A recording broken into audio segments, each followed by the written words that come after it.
তুমি বিআইএমসিতে কতদিন ধরে পড়ছো? ওকে, বিআইএমসিতে আসার আগে তোমার অবস্থা কেমন ছিল? কিছুই জানতাম না, এমসিইউ ঠিক আছে ওইটুকু যেরকম আমাদের নর্মাল জানি সেইটুকু, বাট তার তার আগে যে আরো কিছু হয়, অনেক ইংরেজি অনেক কিছু যেগুলো এখানে এসে আমি শিখতে পেরেছি। ওকে। এবং খুব স্যাটিসফাইড। ওকে, 7-8 দিনে ইংলিশ বলতে বা লিখতে পারছো? হ্যাঁ একদম, অনেকটাই পারছি, আগের থেকে অনেকটাই। ওকে, এখানকার অ্যাটমসফিয়ার বা এখানে যেভাবে পড়ানো হয়, যেভাবে স্টুডেন্টদেরকে টেক কেয়ার করা হয়, সেই ব্যাপারে কিছু বলো। এখানে আমি যা এসে দেখেছি, এখানে যারা এবিসিডিও কিছু জানে না, হয়তো অনেক বয়স্ক মহিলারা আছে, অনেক ছোট বাচ্চারা আছে যারা এবিসিডি মানে ইংলিশের ধারে কাছেও নেই, তাদেরকেও যত্ন সহকারে মানে খুবই ভালোভাবে এখানে পড়ানো হয় এবং তারা খুব কম সময়ে ইমপ্রুভ করে। Okay. এটা আমি যা দেখেছি।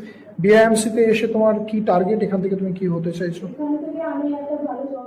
I live in Lebanon right now, 9 years old, and I got a job in Wipro, which is known as multinational company MLC, Temple. It means my institute. Definitely because of them, I'm here and I have got the offer letter of Wipro, as you can see, guys. Definitely, all that credits goes to my son.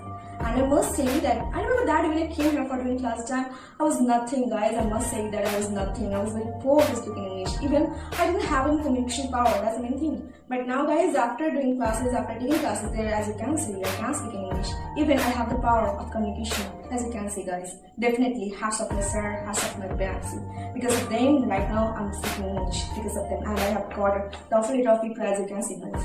So, guys, if you want to make your career bright, and if you are worried about your future, if you don't have any dream, definitely BAMS is a place where you can make your dream, where you can have prosperous future, guys. So I should prefer you, please come here and take admission there if you want to make your career bright.